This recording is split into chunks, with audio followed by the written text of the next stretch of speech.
Olá, meus amigos, tudo bem com vocês? Sejam bem-vindos ao Live, o nosso canal. E eu sou o Lucas, pastor Lucas Simon, e vamos conversar hoje com o Daniel de Brito Araújo. Isso mesmo. Vamos falar sobre a vida desse jovem, como foi que ele conheceu Jesus Cristo. Mas antes disso, se inscreva no canal, deixa aquele like, comenta, avalie o programa e agora compartilhe nas suas redes sociais. Isso mesmo, compartilhe nas suas redes sociais.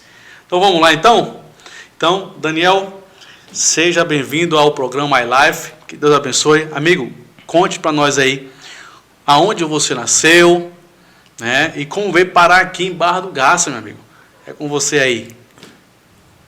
Tá ok. Bom, primeiramente eu quero estender também o meu boa noite a todos que estão conosco aí, nos assistindo nesse momento. E é com muita alegria e satisfação que eu me faço aqui presente pelo convite do pastor. E dentro dessa pergunta aí, me vem aí vários flashes de imagens, né? Porque eu sou natural de Campo Grande, capital do Mato Grosso do Sul. Ou seja, uma cidade que não é tão próxima aqui da Barra. Mas, por circunstâncias da vida, eu estava me achando um tanto sem muitas perspectivas na minha cidade. Até porque, quando veio essa pandemia, mudou muita coisa no curso das nossas vidas. Eu já tenho uma graduação anterior, eu sou bacharel em Ciências Sociais e também quase licenciado em Letras, praticamente 2 graduações. E aí, por circunstâncias da vida, por me sentir um tanto assim inoperante, disfuncional, eu decidi fazer uma 3ª graduação. Então, me veio à mente aí ocupar meu tempo novamente com os estudos, ou seja, ingressar numa 3ª faculdade. Foi quando eu prestei o Enem, inclusive no município de Presidente Prudente, até porque eu achava que iria morar lá por uma outra questão, pelo fato de ter prestado um concurso e passado no concurso por lá. Mas a pandemia também meio que retardou esse processo de convocação para esse concurso. Então, eu fiz o Enem, consegui uma nota mediana, para ser bem sincero, e aí eu saí em busca de lugares para poder inscrever minha nota, que a gente chama de processo SISU, né? Que é o sistema de triagem de vagas pelo Enem. E pelo SISU, eu inscrevi minha nota na UFMT Campos do Araguaia pelo fato que outras federais não estavam oferecendo suas vagas ou não estavam abertas as inscrições. Inclusive a UFMS, que é do meu estado, do Mato Grosso do Sul. Inclusive o campus da UFMS em Campo Grande não é longe, é relativamente próximo da minha casa. Mas aí eu decidi me inscrever para cá porque aqui estava aberto. E também porque eu já tinha conhecido a região da Barra por passagem. Indo sempre para São Félix do Araguaia, indo para lá, ou voltando de lá, de São Félix do Araguaia, Barra do Garças é caminho. Para quem sair da região mais centro-sul, tipo Mato Grosso do Sul, indo para São Félix do Araguaia, que é a porta de entrada da Ilha do Bananal. E por conhecer Barra do Garças de passagem e saber da fama, das atrações naturais que Barra oferece, eu acho que eu usei desse critério. Falei assim, bom, então eu vou me inscrever para o FMT Campos do Araguaia, que fica na Barra e Pontal, porque ela é uma região que eu mais ou menos conheço, com muita oferta de lugares turísticos, assim, lugares para lazer, para recreação, na natureza. E definindo esse critério, eu vim para cá, nessa circunstância mesmo, para cursar Educação Física, que é o que eu estou fazendo hoje, licenciatura em Educação Física pela UFMT Campos do Araguaia. Olha, rapaz, então tá aí, o nosso amigo aí, esse é o Daniel, tá? De Brito Araújo. Isso aí. Danielzão, então não tá. Não aceite imitações. Então, meu amigo, como você conheceu o Evangelho da Igreja Adventista, como você se envolveu nessa igreja, como foi? Conta para nós aí. Já foi aqui em Barra ou foi antes? Conta para nós aí. O pessoal que está assistindo aí, deixa o seu like, se inscreva no canal, tá? É isso aí, galera. Vamos lá. Continuando a nossa prosa, o nosso dedo de prosa. A história do Adventismo, comigo, ela vem assim de outras gerações anteriores à minha, propriamente dita. Eu tenho orgulho de contar um pouco dessa história, até porque se contá-la toda tomaria muito tempo. Mas a minha vozinha paterna, vó Cecília, grande matriarca da família Araújo, porque né, meu pai é Araújo, essa vó Cecília, mãe do meu pai, ela conheceu o Adventismo, primeiro que todos nós, óbvio. E foi por meio dela que o Adventismo foi se difundindo, se espalhando na família Araújo. Mas tem um detalhe interessante. O meu pai, por ser o primogênito, o mais velho, ele saiu do lar antes mesmo da minha avó ter se tornado adventista. Esse foi o fato. O meu pai, por ser o primogênito dos filhos, ele saiu do lar, ele saiu do seio familiar antes mesmo da minha avó ter se tornado adventista. Então, os filhos mais novos da minha avó, ou seja, os irmãos mais novos do meu pai, que já nasceram praticamente em berço adventista. Porém, todavia, contudo, entretanto, nesse contato familiar, nesse contato com os parentes, as minhas tias, irmãs do meu pai, sempre nos levavam na igreja. Ou seja, por mais que o meu lar não fosse adventista por parte de pai e nem por parte de mãe, eu já tinha contato com a igreja desde a tenridade, desde pequenininho, porque as tias, ao visitar em casa... Sua avó trouxe o adventismo para a família. Inclusive, minha avó veio do candomblé, pelo que eu sei, pelo que conta-nos a história. A minha avó nasceu, porque minha avó é negra, de origem africana, afro-brasileira, e a baiana, inclusive, né? Baiana, portanto, afro-brasileira. Eu sou baiano também. Baiano, né? Conterrâneos aí. Temos sangues aí em comum. Daí, por ter nascido numa família de candomblé, ou seja, a tendência era manter que geração em geração, né, minha avó e as suas filhas fossem no candomblé. Mas a minha avó quebrou essa cadeia nela. E aí ela conheceu a mensagem, aceitou a mensagem e lutou espiritualmente até o último dia de vida. Porque são chocantes os relatos da luta dela no seio da morte, né? E aí o meu pai não pegou essa linha adventista porque ele era primogênito e saiu mais cedo de casa. Mas os outros irmãos nasceram em berço adventista. Então, as minhas tias, que não são poucas, são muitas, são 13 filhos da minha avó, contando com meu pai. Então, digamos assim, 12 filhos ali praticamente adventistas. E aí as minhas tias, sempre visitando a nossa casa, né, o nosso lar, nos levavam. Então, eu já tinha contato com a escola sabatina, eu já tinha contato com a questão da reverência, que era sempre muito cobrado da gente, ficar quieto, né, durante a escola sabatina, durante o culto, aquela coisa da reverência e tudo mais. Então, o adventismo, nesse aspecto, né, mais assim, superficial, vamos dizer assim, eu conheci quando pequeno, que é diferente da minha história de conversão, óbvio, porque aos 14 anos, no ano de 1994, no meu bairro, em Campo Grande, região sul de Campo Grande, no meu bairro chamado Coab, chegou um trabalho, um programa da Igreja Adventista chamado Programa Saúde e Paz, que, pelo menos em Campo Grande, era um programa que visava trabalhar com a questão de discutir sobre hábitos saudáveis de vida, como parar de fumar, e daí fazia uma ponte com o evangelismo, né? Foi o que eu entendi, até porque antes eu era um espectador, depois eu me tornei uma célula dentro desse contexto, né? E aí, quando eu comecei a frequentar a tenda, que para nós no bairro era o circo, o pessoal falava, vamos lá no circo, porque lembrava um circo, uma grande tenda. Nós conhecemos esse trabalho. E aí, gradativamente, eu fui me aproximando, não no sentido mais só circunstancial ou físico, no sentido, sim, espiritual, dessa vez. E aí, não sei se você vai perguntar alguma coisa nesse sentido, mas foi um momento muito crucial da minha vida, quando eu me encontrei com a mensagem adventista nessa tenda. Foi um momento assim bem coincidente com um momento crítico da minha vida, aos 14 anos. Em 94, então 1994, exatamente. Você já tinha quantos anos aí? 14 aninhos, porque para mim é muito fácil contar a minha idade, porque eu sou de 80, ano zero, né? 80, então, okay. 94, 14. 14 anos. Aí você conheceu o evangelho ali, mas não batizou nesse momento. Batizei. Batizou nesse evangelismo aí. Foi. Olha, Foi. rapaz, que Esse evangelismo, ele conseguiu oferecer para a comunidade daquele bairro, que é o meu bairro, 3 batismos, porque muitas pessoas, então fez uma distributiva, né? Como eram muitas pessoas envolvidas, fazendo estudo, eles conseguiram meio que contemplar todo mundo com batismo, todos que queriam batizar, em 3 batismos. Eu me batizei no 2º batismo, daquele projeto, daquele programa que durou meses ali no bairro. Que legal. E sua avó estava lá e viu o batismo? Minha avó não estava lá, até porque o meu pai, minha avó, minhas tias são naturais de Bauru, Oeste Paulista. E eu sou nascido e criado em Campo Grande. Então, a minha experiência próxima, íntima, né, mais intimista com a igreja foi em Campo Grande. Até porque quando as minhas tias nos visitavam, era em Campo Grande. Salvo que também, quando nós viajávamos para Bauru, para tipo férias de final de ano, festas de final de ano, também íamos na igreja lá em Bauru. Isso antes dos 14. Sim. Mas essa minha aproximação com o programa Saúde e Paz, em conhecer a mensagem, em conhecer os louvores da igreja, se deu em Campo Grande, no meu bairro, Zona Sul de Campo Grande, Conjunto Coab.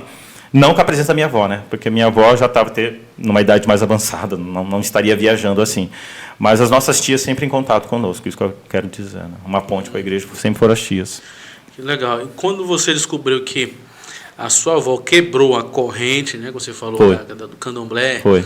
O que você sentiu assim? Uau, eu era para seguir a linhagem da minha avó nesse meio e Deus... Como é que você se sentiu aí? Tudo é uma questão da gente processar a informação, né? Quando a gente é mais novo, a gente ainda não elabora bem essas questões. Para mim, seria quase tudo a mesma coisa, olhar para o candomblé, olhar para qualquer manifestação religiosa. Eu não teria aquela capacidade de fazer distinções ou discernir a real diferença entre uma e outra. Mas, o que eu quero dizer em cima disso, já que é um testemunho? O meu pai sempre nos contou histórias intrigantes, porque meu pai, por ser o primogênito, ele viu algumas coisas que os meus tios não viram. Por quê? Porque quando boa parte dos meus tios nasceram, minha avó já não pertencia a essa matriz religiosa, né? Essa matriz de origem africana. Seu pai já pegou... Meu pai pegou essa fase pregressa, que ela ainda não era. Até porque meu pai é um filho de uma primeira gravidez dela muito nova. É muito interessante essas coisas que se repetem, né? O meu pai foi casado... Antes da minha mãe, teve um outro casamento. Então, meu pai teve filhos muito cedo, praticamente aos 18 anos ele já era pai, que a gente julga cedo.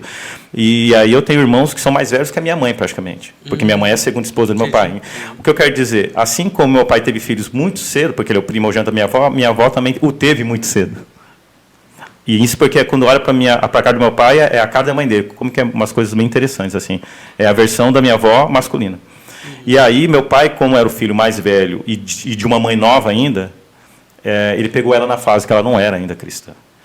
E aí ela tinha até um nome, eu não me recordo agora, mas ela tinha um nome de batismo dentro do candomblé, porque ela foi, ao nascer, ou antes mesmo de nascer, ela já era filha de Inhá, uma coisa assim.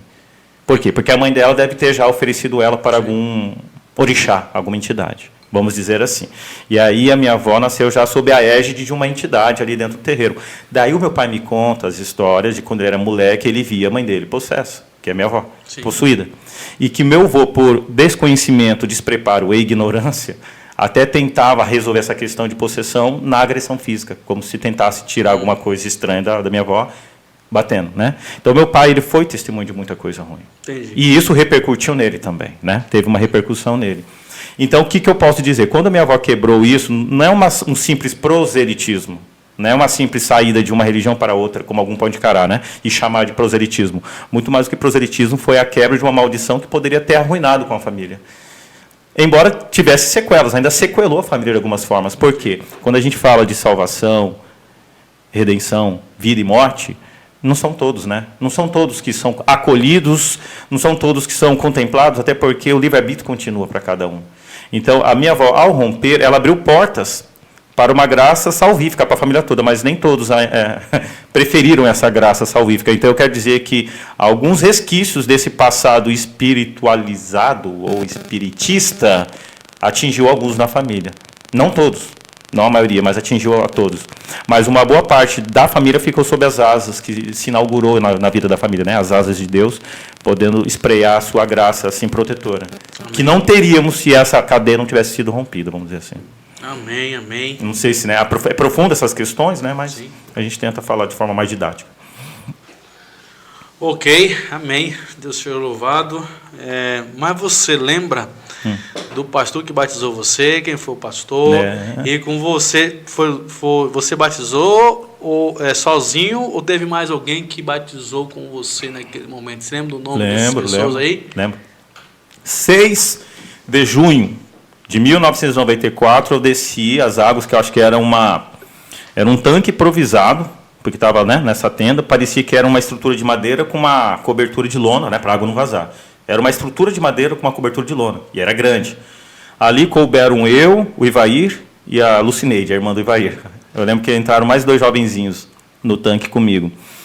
Pastor Nelson Wolff, que logo ele foi jubilado, que é aposentado, e não demorou muito, ele veio a óbito, veio dormir, porque já era muito velhinho. Era um pastor velhinho, já prestes a jubilar, de ascendência alemã, né, porque já dá para perceber pelo sobrenome, Nelson Wolff, muito querido, baixinho, tampinha, um pastor baixinho, que era muito conhecido, ou muito característico o jeito dele pregar, porque ele ficava dando saltinho, sem sair do lugar, ele falava dando uns pulinhos, no mesmo lugar, tipo uns impulsos assim, bem empolgado. Mas ele foi o que me batizou para ajudar o pastor que fazia o trabalho naquela tenda, porque como eu comentei antes, aquela tenda atraía muita gente. E aí o público era grande. E o âncora, o pastor âncora, vamos dizer assim, era o pastor Darcy, um pastor gaúcho. Gaúcho porque ele era muito, muito caracteristicamente gaúcho, pelo seu sotaque, pelo seu jeito. pela sua gíria de gaúcho, né? Então ele é conhecido como pastor gaúcho, o pastor Darcy. Ele, junto com um outro ancião da Igreja Central de Campo Grande, que é o Mário, né, o irmão Mário, que não é pastor, o ajudava muito nesse trabalho na tenda. Daí o pastor Nelson veio para ajudar no batismo, porque eram muitas pessoas a serem batizadas. E aí eu só quero ressaltar uma coisa. Quando comecei a frequentar a tenda, foi a convite da minha mãe, porque minha mãe foi primeiro a visitar e frequentar a tenda, levando as minhas 2 irmãs mais novas, que eu tenho...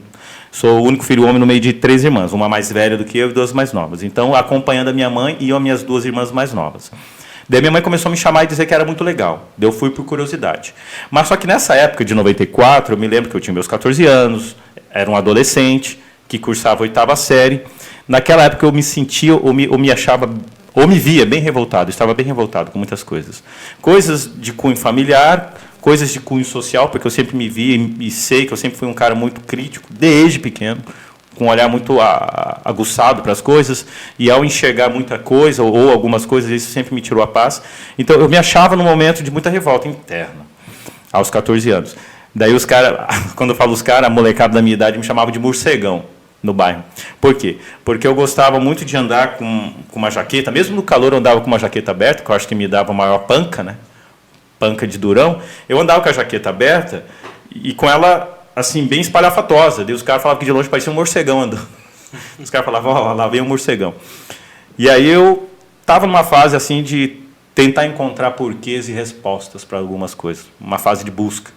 Uma fase de tentar abrir oráculos para encontrar respostas. E eu encontrei algo que mexeu muito comigo quando comecei a ir na tenda. Eu acho que no primeiro dia, foi no primeiro dia que eu decidi visitar essa tenda, foi na porta da tenda, naquela questão de recepção. É igual a nave da igreja, não tem as pessoas que fazem a recepção? Na tenda tinha as pessoas designadas para fazer a recepção dos visitantes. Aconteceu algo comigo ali que me desmontou, que mexeu comigo, mexeu por dentro. Sim. Daí eu falei, aqui tem algo diferente. Aqui tem algo substancial, algo que é diferente e que vem ao encontro do que eu estou precisando. Foi um abraço. Um abraço? Foi um abraço. Eu cheguei na porta da tenda, tinha uma moça, uma moça negra, bem alta, bem esguia. E aquela moça que eu nunca tinha visto na vida, ela me olhou com um sorriso gigante no rosto, que eu fiquei assim, pensando, por que está rindo para mim assim, né? Tô pintado, tô com cara de palhaço? Que eu pensei, né? Por que está rindo dessa forma? Mas, sem muita cerimônia, ela apertou minha mão e me abraçou. Então, aquele abraço para quem estava armado, para quem estava munido de armas, como eu, que andava revoltado, quando você está revoltado, você anda armado, pronto para dar um tiro, simbolicamente falando, né? Sim.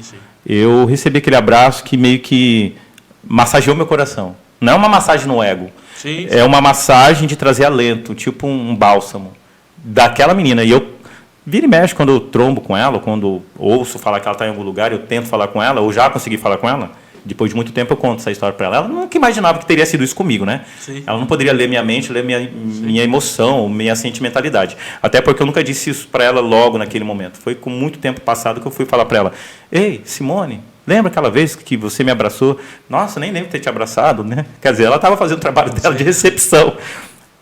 Quem sabe não era nem tanta a intenção dela, mas eu, como o receptor, eu recebi daquela forma. Daí eu creio, né, hoje, que não foi ela somente e nem eu somente, havia algo entre nós. Sim. Espírito Santo. Espírito Santo. Porque ela abraçou como abraçava todo mundo ali. Não foi nada exclusivo para mim. Mas da forma que eu estava me encontrando naquela época, revoltado, de cara, sem muito vislumbre pelo futuro. E pelo abraço que ela deu, eu encarei aquele abraço como uma coisa assim, ei, há alguém que te ama. Alguém que te ama de forma muito distinta e de forma sobrenatural. Daí, quando eu recebi esse abraço, eu entrei com o coração aberto. Porque eu poderia ter entrado com a mente e o coração fechado. Tipo, incrédulo, cético. Aos 14 anos, cético. E aí eu entrei de coração aberto. Daí eu comecei a beber daquilo ali. Beber dos louvores. Nossa, falando na gíria, eu pagava pau. Que quer dizer? Que eu ficava impressionado ao sentar no banco e antes de começar a palestra, ficar aqueles louvores lá na tela de projeção, porque antes era retroprojetor. Daí ficava aquelas... Eu achava a maior coisa gostosa de ficar ouvindo os hinos do inário Cantar e Viver e Cantar ao Senhor, que são inários que não estão mais em vigência. Que era o Cantar e a Viver e Cantar ao Senhor. Inários antigos. Daí eu lembro que eles falavam a numeração do hino dos 2 inários, mas só que o que me prendia, além da melodia, eram as imagens do céu, da vida no céu. Daí eu comecei a me deixar levar por aquilo pelo seguinte fato. como eu fui um cara muito, desde pequeno, crítico, reflexivo e sempre achando que o mundo era um lugar de muita desigualdade, de muita injustiça, eu comecei a vislumbrar aquelas imagens e falar, nossa, tem um mundo melhor. Quer dizer, isso porque eu acreditei, né? Não só vi como eu falei, nossa, realmente deve existir um mundo perfeito onde ninguém chora, onde ninguém é maltratado, ninguém sofre injúria de racial, essas coisas todas. Parece que todo mundo ali é amor, todo mundo é amor ali, né? E aí eu começava a ouvir as melodias, as letras, acompanhado com as imagens. Aquilo ali me fazia um bem, então eu sempre, toda noite eu queria estar ali. Fazia minha correria do dia, que é ir para a escola e brincar, né? Sim, sim. O resumo do dia era isso, ir para a escola e brincar. Mas chegava à noite eu ficava instigado, né? Louquinho para ir para as reuniões da tenda, que eram todas as noites, durante 3, 4 meses, eu acho. Para viver esse momento de paz, de beber dessa esperança. Por isso que foi um processo que eu acho que realmente abriu o coração para aquilo que o Espírito Santo, o Evangelho, queria me dizer. Amém, amém. Então aí a importância aí da recepção na sua igreja, tá vendo como é que é bom? Tocou no coração do Daniel de Brito Araújo. Mas antes de passar para a próxima pergunta, eu quero oferecer para você que está vendo aí, olha só que livro legal, Todos Envolvidos na Missão, do pastor Alejandro Bulhon. Muito bom esse livro, tá bom? Toda a igreja envolvida na missão. Como você foi chamado para essa missão, para servir. Então isso aqui é muito bom. Quer adquirir isso aqui? Quer ter esse livro aqui? Opa, entre em contato com a sua igreja. Procura a Igreja Adventista. Tá lá, tá bom? Deus abençoe. Agora o outro livro aqui, já falei na semana passada, né? Mostrei aqui para vocês. Aqui, ó, 0800 aqui, O Grande Conflito. Isso mesmo, da escritora norte-americana Ellen White. Tá bom? Então procure também a Igreja Adventista e peça o seu livro, O Grande Conflito. Vamos lá, Daniel? Vamos. Daniel, e o que você faz profissionalmente, meu amigo, hoje? O que você está fazendo? Está estudando, claro, está terminando, tá? Em que semestre também da faculdade? E a sua profissão, o que você faz? Isso. Aos 14 anos, nesse período que eu estava conhecendo a mensagem adventista e recebendo como uma dádiva, porque foi uma dádiva para mim, foi um presente que eu recebi do céu naquele momento, eu já vinha também tentando tecer algumas linhas ou alguns caminhos de objetivo. Eu sempre gostei muito de ler e de estudar, né? Conceitualmente pode haver diferença entre uma coisa e outra, mas no final de tudo uma depende da outra. Não se estuda sem ler. E ler é um ato de estudo. Então eu sempre gostei de ler por prazer, ler por hobby e estudar, e quer ler por obrigação, digamos. Aos 14 anos eu já tinha sonhos. Eu me via como professor. Aos 14 anos, que eu cursava a 8ª série, eu ajudava muito os meus colegas de turma. Até porque, graças a Deus, nessa época, quando eu comecei a ir na tenda, eu chamava todos os meus amigos de turma. Até combinava com eles. Hoje nós vamos assistir Cavaleiros do Zodíaco junto, e à noite nós vamos para a tenda. Porque a gente era viciado em Cavaleiros do Zodíaco e passava 2 vezes no dia, pela manchete. E você achava que era quem no Cavaleiro do Zodíaco? Ceia. Sabe por quê? É muita sacanagem. Porque eu sempre fui muito líder na turma. Modéstia à parte, sem nenhuma pretensão ou presunção. Eu era o cara que meio que liderava a galera. E quem que era o líder no Cavaleiro do Zodíaco? Eu sei, eu pego. Ninguém contestou. Ou se contestou, não falou. Deixaram quieto. Eu era o ceia da turma. Isso porque não tem nada a ver, né? Negão. Se for olhar pelo viés racial, nada a ver. O negão da turma querendo ser o ceia. Mas eu era o ceia porque eu era... Brasil.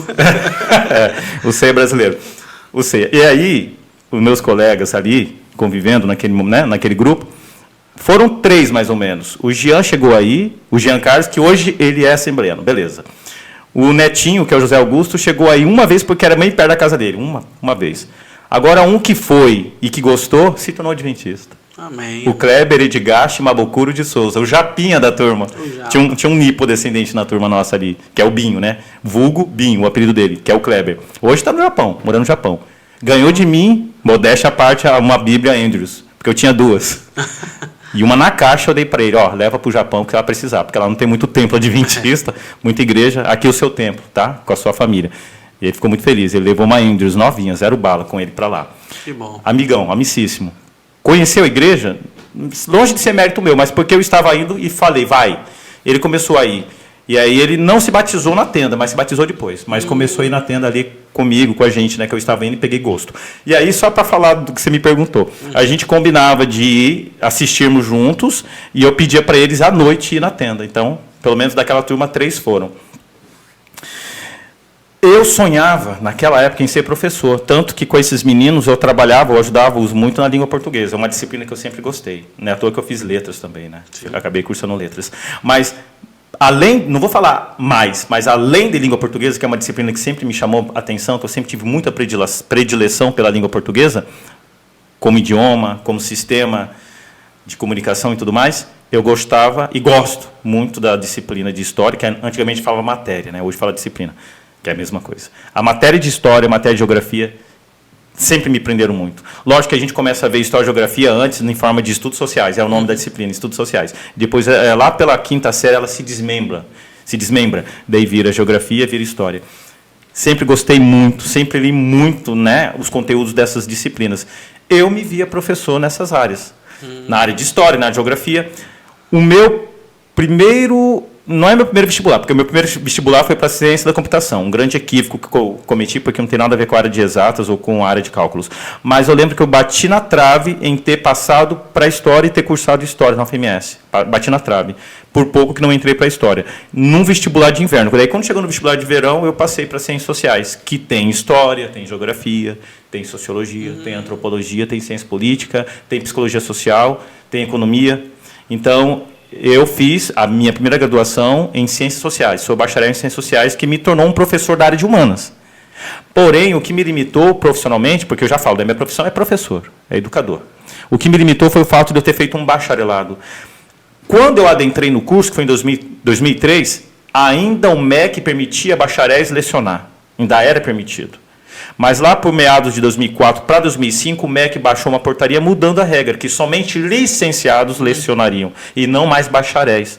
Então, eu, com meu bacharelado, fiquei impedido politicamente, institucionalmente, de lecionar. Lógico que eu lecionei mesmo com o bacharelado, mas sempre entrando pelas brechas. O que eu fiquei, de fato, impedido foi de prestar concursos públicos para ser professor, por causa do bacharelado. Então, eu vi que meio que saiu pela tangente a minha meta, a minha missão, o meu objetivo de ser professor. Ficou meio que pela tangente, eu tive que meio que virar o curso das coisas para voltar para aquele eixo que eu queria, que é ser professor, concursado e tudo mais. Daí eu tentei me tornar licenciado em letras, mas já vou falar, antes de qualquer um perguntar, travei. Quase para concluir o curso, eu travei na disciplina, ou nas matérias de inglês, nas disciplinas de inglês, nas cadeiras de inglês. Porque o curso que eu cursei de letras era habilitação em língua portuguesa e inglês, que é uma língua estrangeira. Eu deveria ter optado por espanhol, que quem sabe, não desmerecendo espanhol, querendo dizer que é uma língua mais fácil, mais simples, mas quem sabe eu teria tido mais propriedade e proficiência no espanhol e não perdido o curso ou o tempo. Como eu escolhi inglês, e vi que eu não sabia inglês suficiente para, pelo menos, passar pelo curso. Por quê? Me disseram o seguinte, aqui você não vai aprender inglês, aqui você tem que saber inglês e você vai aprender a ensinar inglês. E eu não cheguei sabendo a língua, como deveria, o quanto deveria. Daí eu vi que comecei a reprovar nas disciplinas de inglês, e antes de que eu jubilasse, que jubilar, no caso ali, também é ser retirado do curso, eu decidi trancar, não, eu desisti do curso. Mas quer dizer o seguinte, sempre vislumbrando um futuro de professor. Cursei Ciências Sociais, almejando ser professor. Entrei para Letras, buscando licenciatura em Letras, para ser professor. Hoje eu estou no 4º semestre, terminando, inclusive, o 4º semestre de Educação Física, licenciatura, para que agora eu consiga, de fato, ser um professor de cátedra, que a gente fala, né? Um professor com a capacitação para prestar concurso público, para atuar como professor. Então, profissionalmente, eu não digo outra coisa, senão que sou um professor, sou um educador. Olha, que legal, rapaz. Que bênção aí, professor Daniel de Brito Araújo, é fera esse aí, viu? Ei, Danielzão, e amigo, então tá, aqui, tem tanta coisa boa aqui, que você foi falando, foi pegando, foi anotando aqui, e antes de perguntar, você que está assistindo aí, deixa o seu comentário, comente aí, fala o que está achando, o que achou da história do Daniel até o momento, tá bom? E também deixa o seu like, compartilha aí, se inscreva no nosso canal aí, tá bom? Vamos lá. E o que é o Espírito Santo para você? Hoje, o Espírito Santo é o quê, meu amigão? Hoje, né? Porque vivemos processos, né? Não querendo ser complicado na resposta, não querendo ser tautológico na minha resposta, não querendo ser retórico demais na minha resposta, mas dentro da minha sinceridade, eu já pensei o Espírito Santo com diferentes nomes, ou diferentes qualificativos, com diferentes adjetivos, com diferentes predicativos. O Espírito Santo, para mim, já foi um catalisador, já o vi como um catalisador, ou seja, aquele elemento que acelera reações. Eu já o vi como aquele que vem para acelerar alguns processos que são necessários em nós. Já vi também o Espírito Santo como aquela liga, aquele que dá a liga, aquele que vai ligar uma parte com a outra, aquele que vai fazer a conexão entre coisas. Mas hoje, nesse exato momento, eu vejo o Espírito Santo como o oráculo que eu sempre busco. Quando eu falo oráculo, é aquele ambiente, aquele lugar onde nele eu vou encontrar respostas que não vêm de uma racionalidade formal humana. Quando eu faço certas indagações a mim, a partir do meu universo interno, ou indagações a partir do universo externo, ou seja, tudo aquilo que está no meio no qual eu transito, o meio não é você, o meio é fora de você. Então, quando eu olho para mim e faço perguntas, e quando olho para fora, no meio, e faço perguntas, maior parte delas só as encontro por intermédio do Espírito Santo. Então, ele é aquele oráculo. Eu não sei, eu sou muito metafórico na minha forma de pensar as coisas. Para quem já assistiu Matrix, lembra do Matrix? Lembro, Matrix. Neo, Orfeu, Orfeu. Tinha o oráculo, que era uma negrona lá que dava umas respostas que ninguém tinha. Para umas perguntas capciosas, perguntas intrigantes, as perguntas mais complexas, o tal oráculo lá tinha resposta, ou pelo menos apontava o caminho para chegar à resposta. Tá, se a gente fosse debruçar a ler a mitologia, principalmente a mitologia grega, a gente encontra os oráculos na mitologia grega, que são os lugares onde estavam provavelmente os sacerdotes entre os seres humanos comuns e os deuses. E aí esses sacerdotes, dentro desses oráculos, faziam, né, a consulta dos deuses e recebiam as respostas. Tipo o oráculo de Delfos, que foi um dos mais famosos e conhecidos na Grécia Antiga. Só fazendo essa analogia que eu estou, né, dizendo tudo isso. Eu trago para mim o Espírito Santo como aquele que vai me dar a resposta que um ser humano pode. Nem sempre a resposta é o que eu quero ouvir. Nem sempre o Espírito Santo me diz ou me dá a entender aquilo que eu exatamente quero ouvir. Até porque o que eu quero ouvir tem a ver com o eu. E nem sempre, ou boa parte das vezes, o eu não está em sintonia com o que é divino. Essa é uma questão para mim muito intrigante e desgastante. Quando eu sou eu de verdade, eu vejo que eu sempre estou em antagonia com o que é divino. Mas o Espírito Santo é aquele que me traz resposta e que tenta me convencer da resposta.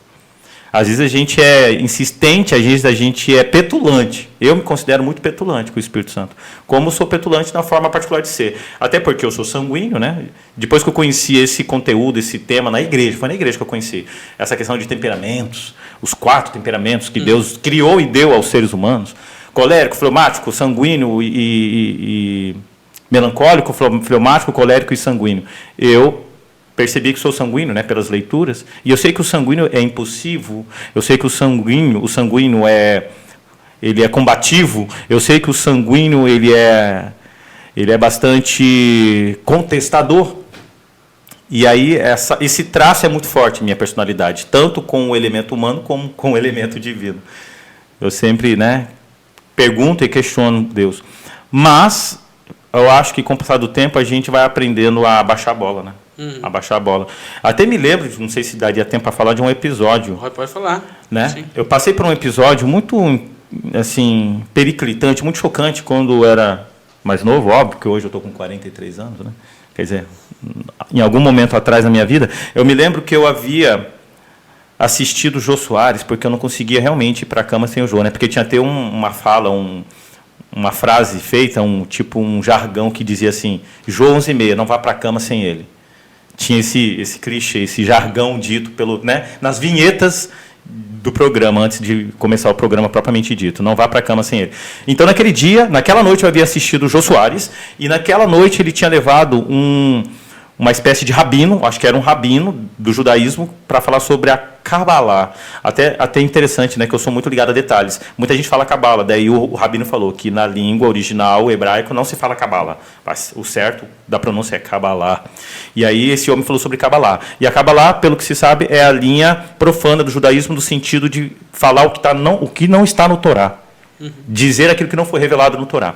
E então é uma área que indaga sobre coisas muito do cunho sobrenatural, do cunho etéreo, coisas que são etéreas, coisas que são abstratas, coisas que não são do plano do humano. ouvindo aquele homem falar, eu fiquei muito empolgado com aquele assunto. Daí eu fui em livros meus, eu nem tenho mais esse livro, eu tinha algum livro que mencionava sobre a Kabbalah e comecei a ler sobre a Kabbalah, no livro que eu tinha no quarto. Li, e eu tive uma experiência muito, muito diferente naquela noite. Porque eu, ao ler, não fiz uma oração para deitar, mas sim enchi Deus de indagações, de perguntas. E perguntas audaciosas demais. Isso é sério, né? Você abriu o coração para Deus, né? Abriu o coração no sentido de não contestar, mas no sentido de porque tinha obstinadamente, questões. eu fui obstinado, essa palavra. Eu abri o coração no sentido de ter sido sincero, mas eu fui obstinado porque eu fiz perguntas que não caberiam serem feitas. Por incrível que pareça, eu acho que eu não vou nem entrar em detalhes do que eu vivenciei naquela noite propriamente dita. Mas o fato que quando eu consegui acordar de uma espécie de transe que eu tive durante o sono, que não parecia sono, porque eu estava acordado, me vendo, alguma coisa assim, o fato que quando eu abri os olhos, e eu lembrava que eu tinha apagado a luz, mas quando eu abri os olhos, a luz estava acesa do quarto, e a janela do meu quarto estava aberta, que provavelmente era uma noite quente, e eu lembro que ao entrar uma brisa de fora para dentro, aquela brisa folheou a minha Bíblia, que estava aberta sobre uma espécie de criado mudo que eu tinha no quarto. Quando eu fui ver em que passagem estava aberto em Jó. Não vou te precisar o capítulo, mas é aquele exato capítulo que Deus pergunta: quem é você, Jó? Você estava quando eu estava criando os anjos? Você estava lá quando eu criei os 7 estrelas, Órion e tudo mais, para me perguntar tais coisas? Quer dizer, eu fiz coisas tão tremendas, tão abissais, tão absolutamente grandes, e você estava lá para depois querer me perguntar tais coisas, né, sobre os meus desígnios. Então, aquilo que Jó ouviu de resposta de Deus foi o que eu precisava ouvir, para eu abaixar minha bola. Para eu falar, peraí, sou criatura, sou limitado, sou um buraquinho querendo que Deus coloque o oceano dentro desse buraco, para eu entender as coisas. Então, eu digo assim, que nessa relação íntima, né, com Deus, porque a gente acaba sendo íntimo quando a gente erra mesmo, capciosamente diante de Deus, a gente está sendo íntimo. Nessa relação íntima com Deus, eu acho que Deus, de alguma forma, foi me mostrando e me deixando claro que eu deveria só confiar. Porque eu sempre... Aquela pessoa que se sente insatisfeita ou injustiçada, ela quer respostas. Tem sede de justiça, e a sede de justiça passa por perguntas que almejam respostas. Por que isso, Senhor? Por que aquilo? Por que daquela forma e não desta? E aí, com tantas indagações que eu fiz para ele, eu acho que eu acabei extrapolando, cometendo alguma coisa profana ou blasfema, de uma certa forma. Porque acaba lá, querendo ou não, a luz do cristianismo é uma proposta muito profana de se viver uma espiritualidade. É se colocar num lugar que não se deve. E aí eu tive essa experiência diferente em plano mental, mas a resposta veio de pronto, né, da parte de Deus. Amém. E aí, desde então, eu tenho visto o Espírito Santo como aquele ente da Trindade, aquela parte da Trindade que é o que tem mais paciência, praticamente. É óbvio, né? É o Consolador. Para ser Consolador, tem que ser paciente. Sim. Então, eu vejo que não que o Deus Pai não seja paciente, até porque tem desígnios próprios, né? Tem funções próprias para a primeira pessoa da Trindade, assim como tem funções próprias para a segunda pessoa da Trindade. O Espírito Santo, como uma terceira pessoa da Trindade, tem funções próprias, que é essa de ter mais paciência com a gente. E eu acho tão fantástico quando a gente lê lá no Novo Testamento que ele geme, né? Gemidos inexprimíveis. O quanto de humano que ele tem, embora ele não seja a segunda pessoa da Trindade que formou ou tomou a carne como corpo, que se fez carne, que é a pessoa de Jesus, a gente não atribui isso ao Espírito Santo, que ele tomou a carne como corpo, né, se vestiu de carne, mas ele tem atributos humanos também, demais, né? De gemer gemidos inexprimíveis, por sofrer no nosso lugar, que a gente chama de empatia, né? Na nomenclatura da psicologia. Eu acho o Espírito Santo algo fantástico nesse sentido mesmo. É um ser... De fazer esse trabalho, né, sobre nós. É um ser que pensa, né? Tem sentimentos, né? Tem sentimentos também. Amigão, Daniel de Araújo Brito. É isso? Brito de Araújo, né? Daniel de Brito Araújo. Isso. Amigo, na igreja, você veio para cá, está frequentando aqui a igreja de Pontal, né? Pontal do Araguaia. Pontal do Araguaia. E você tem algum cargo lá nessa igreja? Qual o cargo que você tem? E como é que está indo esse trabalho voluntário na igreja aí? Então, teve todo um processo para eu chegar no Pontal, porque logo que eu vim de Campo Grande para cá, eu fui recebido pela Igreja Central da Barra, de Barra do Garças. Nessa ocasião, eu fazia parte do Ministério de Louvor, que é um ministério também que sempre me me ganhou, né? Não vou usar o termo me prendeu, mas é um ministério que sempre me ganhou, sempre me agarrou mesmo. E eu sempre gostei muito do ministério musical, do ministério de louvor da igreja. Mas eu também nunca me furtei a oportunidade de participar dos outros ministérios. Tanto que já fui líder em Campo Grande, né? Fiz parte da liderança de clube de aventureiro, já fui desbravador por longos anos, e já comportei. Então, de cada ministério da igreja eu já fiz um pouco. Aí, por ocasião de acharmos que a igreja do Pontal, que é uma igreja gostosa, pequena, estava precisando de ajuda, eu procurei, adentrei a igreja do Pontal para frequentá-la. Não demorou muito, eu decidi entrar naquele processo de pedir a carta.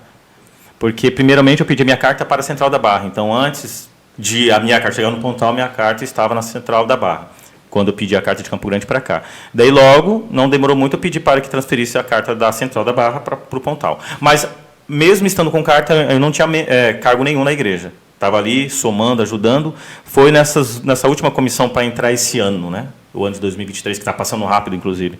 Foi para a entrada desse ano, para os trabalhos desse ano, que, dentro de um contexto de comissão, fui indicado ou pensar em mim para ser líder jovem, diretor jovem, qualquer terminologia assim. Então, qual que é o cargo que eu desempenho hoje, né, oficialmente na Igreja do Pontal? Líder jovem, diretor jovem.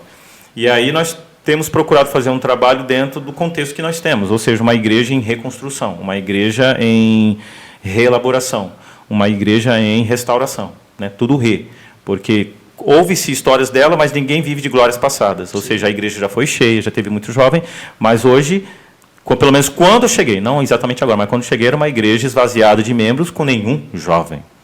Esvaziada de membros sem nenhum jovem.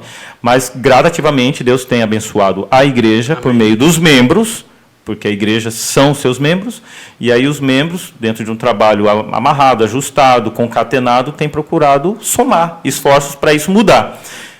Temos recebido, né, almas e mais almas, a igreja tem que tomar do corpo, mas hoje nós temos mais adolescentes do que jovens. Então, na verdade, dentro da escola sabatina, no contexto da escola sabatina, a gente tem uma classe que poderíamos dizer jovem, mas ela tem mais adolescentes. Tanto que a gente até decidiu trabalhar mais com a lição dos adolescentes do que com a lição dos jovens. Porque se for para quantificar jovens, só tem um, com faixa etária de jovem, que é o Márcio. Todos os outros que estão conosco têm faixa etária de adolescente.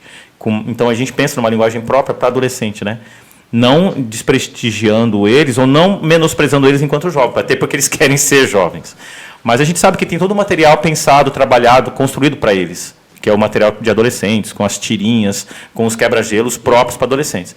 Então, hoje, eu trabalho junto com a Suelen, que tem uma intimidade grande com os adolescentes, e eu, modéstia à parte, também gosto, não tem problema nenhum em trabalhar com os adolescentes, é que eu fui designado para trabalhar com jovens, mas não temos jovens, tantos jovens. Então, mesmo designado para trabalhar com jovens, temos trabalho com os adolescentes que amanhã serão jovens. Hoje são adolescentes, amanhã serão jovens.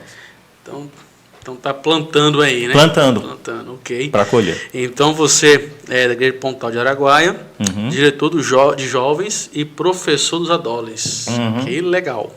Amigão, exato. Eu sei que o pessoal deve estar perguntando aí, namorada, já casou, como é que você está? O coraçãozinho está solteiro? Pessoal que está aí, procura aí, tem chance. Fala para nós aí. Eu vou falar sobre essa questão pensando num versículo. Não, é um versículo que mexe muito comigo. Para os meus maiores momentos de desespero, eu penso num versículo que consta, o que está presente no livro de Jó. Que eu acho que Jó, junto com Salomão, porque eu também não vou desmerecer Salomão. Salomão é tido como o homem mais sábio de todas as épocas, mas não tem como colocar Jó fora desse grupo seleto. Jó, com aquilo que ele recebeu de revelação do Senhor, também foi um homem de muita sabedoria. Para quem lê o livro de Jó, não precisa ler o livro aí de nenhum outro filósofo das escolas seculares. Nenhum filósofo da escola nihilista, da escola existencialista, da escola materialista, idealista, porque o que Jó falou, nenhum outro filósofo fora da inspiração divina falou. Daí Jó falou uma coisa que é muito forte para mim. Daí tem a ver com a pergunta sobre a namorada. Porque eu sei que o meu Redentor vive e que por fim se levantará sobre a terra. Porque eu, às vezes, eu me vejo numa situação assim de caos com relação a essas questões. Porque o mundo é o que é, né? Se for para falar do mundo como está agora, a gente vai tomar uma noite inteira, tomaríamos várias noites. E a gente sabe que o mundo jaz no maligno, o mundo é do maligno. E quando a gente pensa, ou entende essas coisas, ou lê o mundo a partir desse viés, a gente sabe que o maligno conspira demais sobre tudo e qualquer coisa que tenha a ver com a felicidade do homem. O inimigo conspira sobre tudo e qualquer coisa que tenha que ver com a felicidade do homem. Então, eu acho, quer dizer, se alguém discordar de mim, fica à vontade, mas eu acho que vivemos em tempos difíceis de tal forma que o encontro de pessoas, a harmonia entre as pessoas, o convívio amoroso, amistoso entre as pessoas está muito difícil. Essa questão da vida conjugal, da conjugalidade, essa questão da vida afetiva, da vida com os seus atributos líricos, eu vejo que nos tempos de hoje é muito, muito mais difícil de serem realizadas ou concretizadas. Dentro desse contexto, eu me encontro solteiro ainda, aos 43 anos, almejando encontrar alguém, ser encontrado por alguém. Olha. Almejo. Mas, como estou te falando, eu tenho um olhar muito... meu olhar não é nada utópico para essas questões de relacionamento. É um olhar, que eu digo, realista, pouco ufanista, né? Querendo dizer que as coisas estão muito difíceis. Não quero me dar por vencido ou deixar ser tomado por um pensamento de desesperança. Mas eu vejo que o mundo hoje é diferente de outras épocas. Felizardo foi, né, bem-aventurado foi Isaac, que só de ser levado para um lugar encontrou sua esposa no caminho, porque estava ali designada para ele. Não que eu não acredite nisso, mas parece que o mundo hoje vive de demandas tão mais diferenciadas. A gente vive o tempo do fim, onde as estruturas se desmoronam ou se desmancham no ar. Parece que Deus tem uma prioridade maior, digamos. Posso estar muito enganado, com certeza. Mas como se Deus tivesse uma prioridade maior em salvar vidas do que estar juntando, de fato, pessoas, né? Se preocupando com casamentos. Até porque, profeticamente, no fim do tempo, os homens estariam casando e dando-se em casamento. Isso não parece ser uma profecia tão boa também, quando a gente ia ler. Né? É o que a gente lê para os tempos do fim. Mas eu nutro ainda uma pequena, não é tão grande, mas uma pequena expectativa ainda de encontrar uma pessoa. Se não encontrar, que seja a vontade de Deus, para a sua honra e glória e para o meu bem, de alguma forma. Mas que eu gostaria de encontrar alguém, eu gostaria. Amém, amém. Então você aí que está assistindo, quer encontrar o Daniel solteiro aí, deixe seus comentários aí que eu passo para ele, tá? Passo para ele, deixe seus comentários aí, procure aí. Mas Daniel, se for do Acre, se for da Bahia, não importa não. Que sendo cristã, é isso? Sendo cristã, desprendida, no sentido de acreditar que é Deus quem decide para onde devemos ir, qual é o destino de cada um de nós, enquanto missionários em potencial na mão de Deus, porque eu sempre achei que eu não deveria ter uma raiz fixa demais, no sentido de não atrapalhar os planos ou desenho de Deus quando Ele quisesse me usar noutro lugar. Então, se a gente, de repente, finca a raiz demais no lugar, a gente meio que pode estar protelando, atrapalhando algumas coisas que Deus queira para nós. Deus quer nos usar, eu acho que isso para mim é ponto pacífico, não se discute. Deus quer nos usar, e muitas das vezes Ele nos usa no lugar que estamos ou fora do lugar que nós estamos, desde que saibamos qual é o querer dEle, a pretensão ou a vontade dEle. Eu adoraria encontrar alguém que tenha mais ou menos essa disposição de, se Deus chamar, eu vou. Se Deus não chamar, permaneço. Que geralmente a gente permanece na zona de conforto. Isso. É fácil permanecer no lugar quando ela se torna zona de conforto. E aí, quando Deus chama, é para nos tirar da zona de conforto. Então, se eu estiver com alguém que fala assim, não, vamos, porque Deus está chamando, e não coloca empecilhos, eu acho que, para mim, seria a pessoa ideal nesse aspecto, né? De voar, de bater asas, não em nome ou em busca de uma ambição material, mas em busca de uma ambição espiritual. Espiritual. Ok, estamos aqui na reta final. Um verso bíblico, amigo, que você gosta aí. Eu já falei, Jó 19, 25. Porque o meu Redentor vive e que por fim se levantará sobre a terra. Eu acho isso tão forte, dito por um homem que é tão antes de Jesus, um homem que é praticamente antes de Moisés, porque pelo que a gente entende, Moisés deve ter escrito provavelmente o primeiro livro, nenhum dos Pentateuco, mas o livro de Jó. E ao retratar ou fazer a narrativa, refazer a narrativa, é uma história que chegou até Moisés também de forma oral. Praticamente é um homem que viveu muito antes de Moisés também.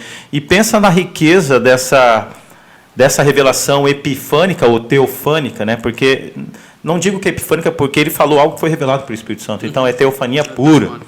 E nessa revelação teofânica ele falar com toda a convicção que eu estou lascado aqui, estou leproso, estou arrebentado, minha mulher está me atazanando, meus amigos me culpando de pecado não revelado e de não arrependido, estou aqui me coçando com cascos de telha que arranca um pedaço do meu corpo. E ele fala, porque eu sei que o meu Redentor vive. Ele fala de um Redentor que viria a nascer muito mais tarde, mas que no coração dele já estava nascido e criado. Amém. Esse Redentor já havia nascido, criado e morrido e ressuscitado no coração de Jó, 1000 anos antes de Jesus historicamente ter nascido. E ele fala, é muito forte isso, porque eu sei que o meu Redentor vive, não que vai viver, eu sei que o meu Redentor vive já no céu. Amém. Na sua forma espiritual, e que por fim um dia se levantará sobre a terra. E aí a gente vê uma profecia de dupla aplicação. Se levantou por uma primeira vez no ano 4, nascido historicamente, e vai se relevantar sobre a terra praticamente quando realizar o seu advento, quando voltar pela segunda vez. Amém. É muito forte isso, né? Forte. É o verso que eu curto muito de proferi-lo. Jó 19:5. 19, 25. 25. E, amigo, e uma frase que você tem guardado aí, uma frase que te leva, que te ajuda também. Qual é essa frase aí? E deixa já um recadinho pro pessoal que está assistindo aí a frase. Presta atenção na frase desse homem aí. Uma frase que eu acho que sempre cala forte também na minha mente, no meu coração. Algo que me motiva, né? Quer dizer, é uma frase bíblica, né? A gente fala frase, mas acaba sendo um verso também. Dizer que o amor é o dom supremo, sabe? Certa feita, eu dirigi uma palavra à igreja, ou seja, preguei, pastor, uma vez, e houve quem contestasse. E eu levei a seguinte premissa, ou a seguinte ideia para a igreja na minha pregação, dizendo que o azeite, o óleo extra, que as 5 virgens carregariam, eu coloquei que não seria somente a fé, ou somente o conhecimento bíblico, ou somente o Espírito Santo. Eu coloquei dentro da minha exposição, dentro da minha explanação, que esse azeite também é o amor. Eu coloquei que as 5 virgens eram diferenciadas, as 5 virgens prudentes eram diferenciadas das 5 virgens nécias pelo fato de ter mais amor. Não só fé. Porque fé é fundamental, mas sabemos que o amor é distinto da fé, não é a mesma coisa que fé. Embora um prescinda, ou seja, são imprescindíveis, um precisa do outro, ou um anda com o outro. Não se separa a fé de amor. Mas, se pensarmos só em fé, estaríamos pensando só em convicção, crença e conhecimento. E aí eu pensei em algo muito mais emotivo, muito mais do campo do abstrato, que é o amor. Então, para mim, uma frase que mexe muito comigo é falar, o amor é o dom supremo, é isso que permanece, a esperança, a fé e o amor. Porém, o maior desses é o amor. É o amor. Então, eu sou um perseguidor do amor. Aí, ó, já é mais um Busco toque. Encontrar o amor. Já mais um toque aí, ó. tá? Um toque aí para vocês aí que estão à procura de um rapaz solteiro aí, tá bom? Daniel, chegamos ao final. Que Deus abençoe você. Amém. Sua família, sua vida. Amém. Você estará saindo agora de férias, né? Isso, amanhã. Vai viajar, para vai Campo Grande. Campo Grande, ver o pai e a mãe. Isso. Que bênção, viu? Que Benção. Deus te abençoe, te leve. Amém. Amigo, você gostaria de deixar um recado? Um recado não, dar uma saudação para alguém que está te assistindo aí nesse momento, um abraço, que está te vendo aí?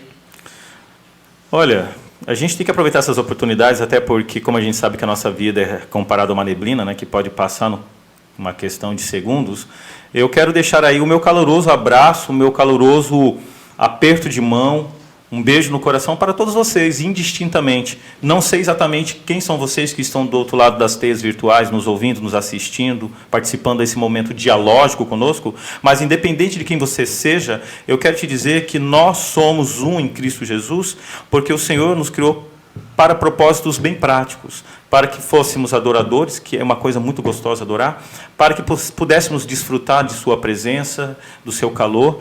Então eu quero dizer o seguinte para vocês, ei galera, existe uma razão de existirmos, existe uma razão de viver. E essa razão de viver é o quê? É sermos seres dispostos a adorar, sermos adoradores, né? O louvor é o sorriso da alma. Então não perca a esperança, não perca o vislumbre da sua existência, não perca o brilho de você estar vivo nesse momento, tá? Acredite em ti, porque eu estou falando para mim mesmo, acredite em ti, acredite nos seus potenciais que Deus te deu. Não se enalteça a si próprio ou não se vanglorie pelo que você faz de melhor, mas acredite que Deus te deu o melhor para que crescesse indistintamente, progressivamente, numa questão de progressão geométrica. Você é bom e amanhã você pode ser melhor no Senhor. E aí, ao ser o melhor no Senhor, você estará fazendo diferença, deixará um legado nessa terra.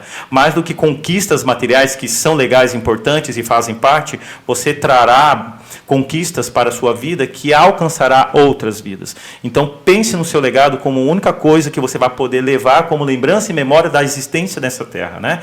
E aí, para ter legado, você tem que acreditar em ti, no seu potencial, se amar, se gostar, se admirar, e a partir daí amar, gostar e admirar pessoas, porque você começa em ti, como fala a palavra, amar ao próximo como a ti mesmo. Então é necessário amar a si para poder amar o outro. Se agarre a ti, porque Deus é a liga que vai te ligar a você mesmo. Não perca tempo com conflitos desnecessários ou exacerbados consigo mesmo. Deixe que o Senhor te faça uma harmonia de você com você mesmo, para que o inimigo não encontre brechas no seu psique, na sua mente, te minando, te enfraquecendo, usando você como seu maior inimigo. Seja forte nas suas convicções, porque são vindas de Deus, Deus as colocou em ti. Deixe esse bem transbordar para outros, se agarre a outros, viva bem com outros, e assim vamos caminhar juntos até a Canaã Celestial, que está bem pertinho. Estamos indo até ela e ela está vindo até nós. A gente vai ter um encontro nos ares logo, logo, então, galera. Então, falta pouco para a gente sair dessa vida de labor. Amém, amém. Então, vamos falar com Deus, fechar nossos olhos. Jesus, obrigado, Pai, porque nesse momento o Teu Santo Espírito esteve conosco. Amém. E foi bom ouvir a história desse jovem, Daniel, de Brito Araújo. Amém. Como conhecido na infância como morcegão para professor. O Senhor é perfeito, o Senhor é perfeito. Só o Senhor mesmo pode transformar a vida. Obrigado por você ter transformado e ter cuidado desse jovem. Abençoe ele. Ele estará viajando para Campo Grande, ver a família. Que o Senhor proteja, Pai, livre do mal e do perigo. Amém. Em nome de Jesus. Amém. Amém, Pai. Deus abençoe, fique com Deus. Até a próxima. Tchau. Valeu. Tchau, tchau. Boa noite a todos.